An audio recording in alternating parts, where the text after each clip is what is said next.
Emergency social services is based on functions: the provision of food, temporary accommodations, clothing and personal care items, the reuniting of family members, emotional support, assisting persons with special needs, first aid and health services, multicultural services, pet care, and other essential needs.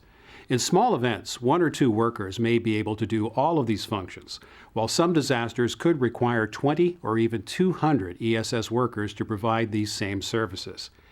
Now, if we think functions and ensure all required functions and services are covered, then we can increase or decrease the number of ESS workers required to do the job.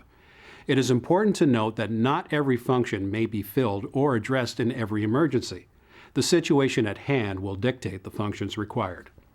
The reception center management team consists of the following positions: a reception center manager, who is responsible for the overall management of a reception center and ensuring that all required functions are activated and carried out. An information officer, who serves as a coordination point for media releases, public meetings, and other information gathering and delivery. A liaison officer, who is the primary contact for personnel from ESS support organizations and other external agencies arriving at the reception center to work. A safety officer, who monitors safety conditions and develops measures to provide for the safety and well-being of all personnel, including the implementation of worker care strategies. The general staff or sections chiefs are responsible for the overseeing of the internal function of their respective sections and interacting with other sections chiefs to ensure an effective ESS response. The operations sections chief is responsible for the direct service delivery to evacuees at all reception centers. Within the operations section, there are several branches and units, each responsible for a specific service. Some or all of these branches or units may be activated depending on the size and complexity of the evacuation. The primary services branch is the hub of most reception center operations. The planning section chief oversees the gathering and the analysis of all data regarding reception center activities, conducts planning meetings, and prepares the reception center action plan for each operational period. Planning section also has a number of units to help the planning chief with his or her responsibilities.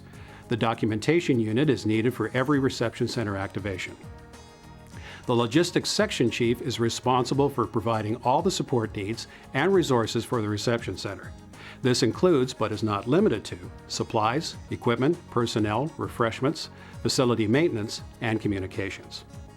Branches and units within the logistics section may also be activated to provide the specific support required for each emergency or disaster response.